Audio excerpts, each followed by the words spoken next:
Quota Srinivasarao గారు ఒక శకం ఈరోజు ముగిసింది. నాకు ఆయనకి ఉన్న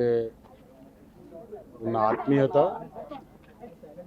ఎన్నో సందర్భాల్లో ఎన్నో చిత్రాల్లో ఆయనతో పనిచేసే అవకాశం నాకు దక్కడంతో మా అనుబంధాన్ని అందరికీ వ్యక్తం చేయడం ఒక అదృష్టంగా భావిస్తున్నాను.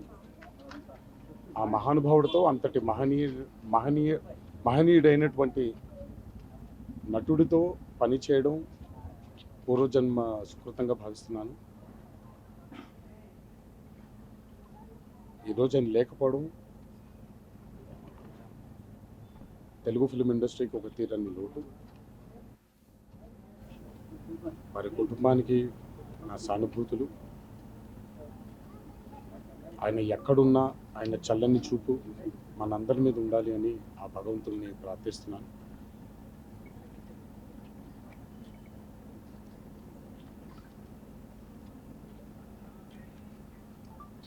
యాక్టింగ్ ఇండస్ట్రీకి, నటనకి ఒక నిలువెత్తు రూపం కోటా శ్రీనివాసరావు గారు. ఒకళ్ళే కోటా శ్రీనివాసరావు గారు. ఇంకో కోటా శ్రీనివాసరావు గారు మళ్ళీ పుట్టరు, మళ్ళీ రారు.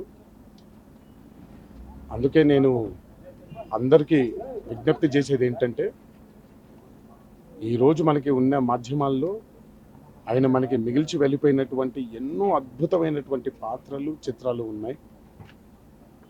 లెట్స్ సెలబ్రేట్ కోటా శ్రీనివాసరావు గారు. అందరికీ నా విజ్ఞప్తి, బాధపడకుండా ఎంతైతే మనల్ని ఆయన రంజింపజేశారో, ఒక కారణంతో చేశారు, మనం దాన్ని ఆ పాత్రల్ని ఆయన మనకిచ్చినటువంటి ఎంటర్టైన్మెంట్ని మనం సెలబ్రేట్ చేసుకుంటాం.